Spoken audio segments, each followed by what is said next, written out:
Hey guys, I just wanted to do a little update on Picomol development. It's been a little bit slower lately because of work, but I have been working quite a lot on uh, its next major feature, that being the plasmid viewer. So let's get into it. So again, to download and install Picomol, clone the Git repository. If you want the new features, feel free to switch to the next releases branch, kind of a beta. But for me, it's quite simple. I just cd into the directory and I run python picomol.py. You get some debug text as it loads. A little bit slow to start off with. I need to optimize that really, but there it is. And just to go over some of the features we've already got, I'll just load 4HHB into the structure viewer. So you fetch that, that'll download. It'll download with a little bit of extra metadata, so it takes a little bit of time, but it pulls the entire metadata from the PDB in case you need citations and stuff. You can change all these settings, etc., etc., and you get a really nice 3D render that you can export to a screenshot. Something else that came up on a comment on a previous post I made about this is feedback. So there is actually a feedback. It's here in the PDB input section. I need to really move it. But if you do that, you can put your bug or etc. or just straight up open the GitHub issues page and you can create a new issue. And if you send it using that little text box there, that creates an issue for you on GitHub. So it gets straight back to me and I can have a look at it. In bioinformatics, we just get basic sequence analysis, including, charge at different pH. I will say this isn't experimental. This is purely done with BioPython maths, as is these calculations as well. You can load from your current structure, do interpro and prosite. I'll let that load. And you can do other structures and things as well and export those results. So for example, I've got a Ramachandran plot here, got bond length distribution, bond angle distribution, and I'll let all that finish. Oh, prosite's done, look. Interpro normally takes a while, but again, all those results are savable and exportable.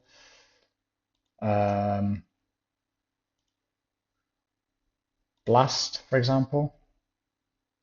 Let me just copy that sequence, pop it into blast P, and I'll show you how my blast comes out. So I'm going to do the clustered database because that's the default now.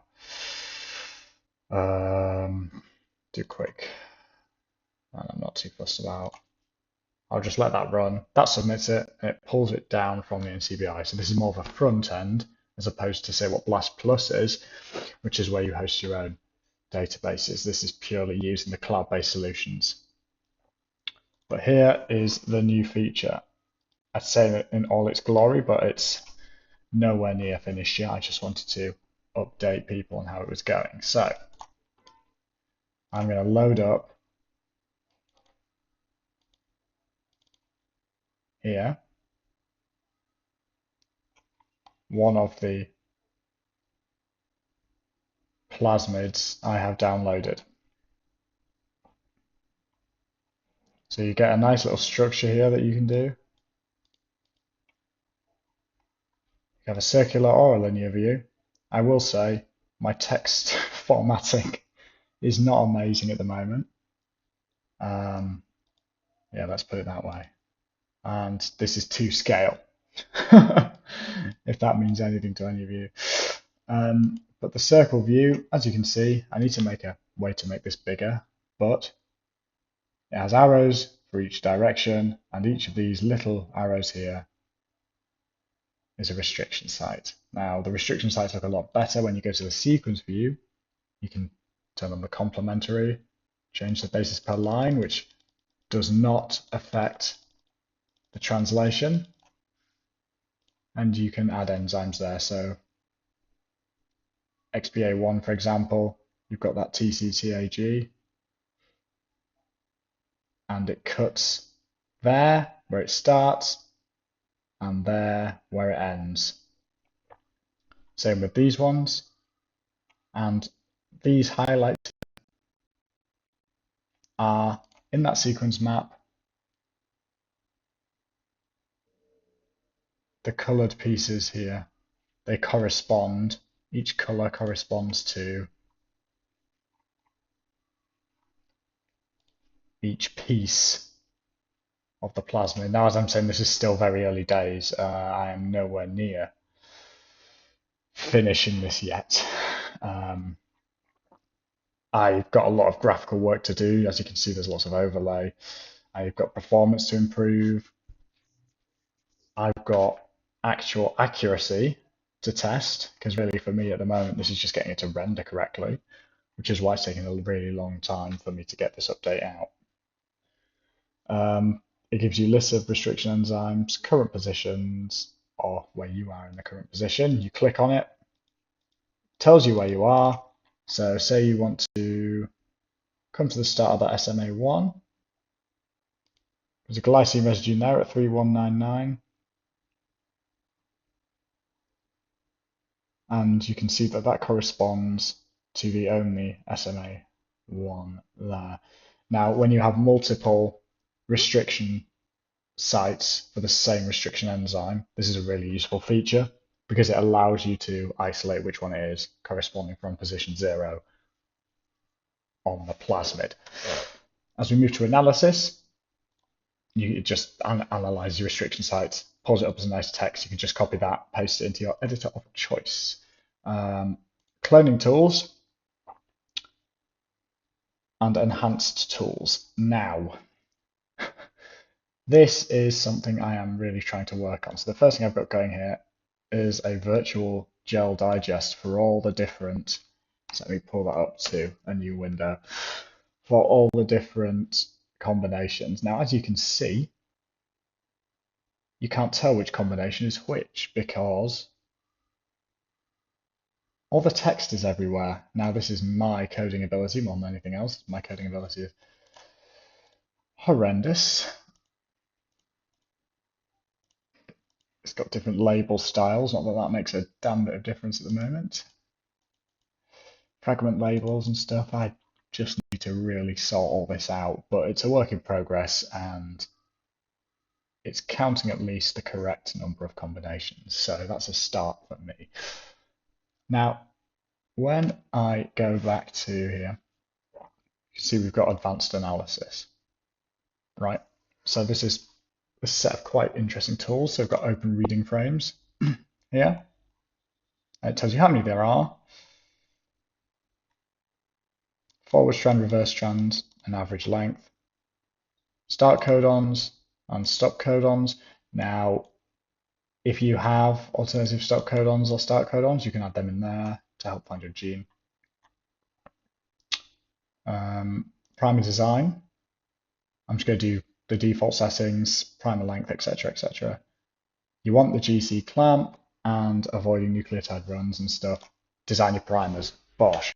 Now, I think this is cool. Export as a CSV. I think that works. It does by the looks of it. You can copy them all to your clipboard. You click on them, validate selected, and it brings up a validation. So secondary structure analysis gives you a hairpin risk, longest nucleotide run, self-complementarity risk, and an overall assessment. So this is the best one, and you've got your reverse as well, and you can validate that, etc., etc.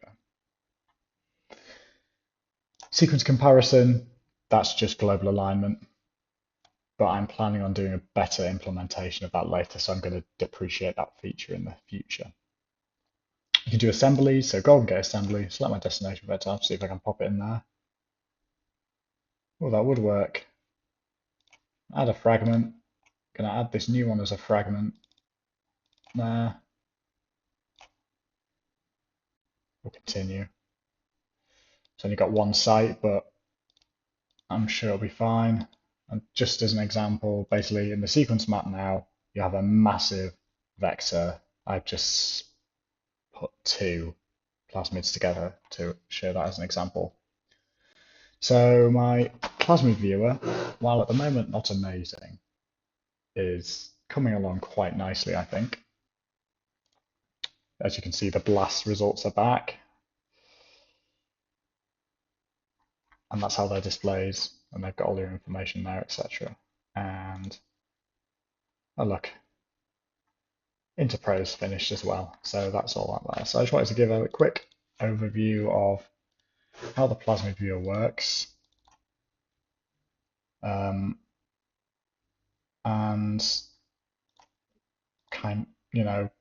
let people know that I'm not actually just forgetting about this project and it's still in active development, and I hope people will be able to find it quite useful. Anyway, again, if you want to go and download, feel free to look at Picomol.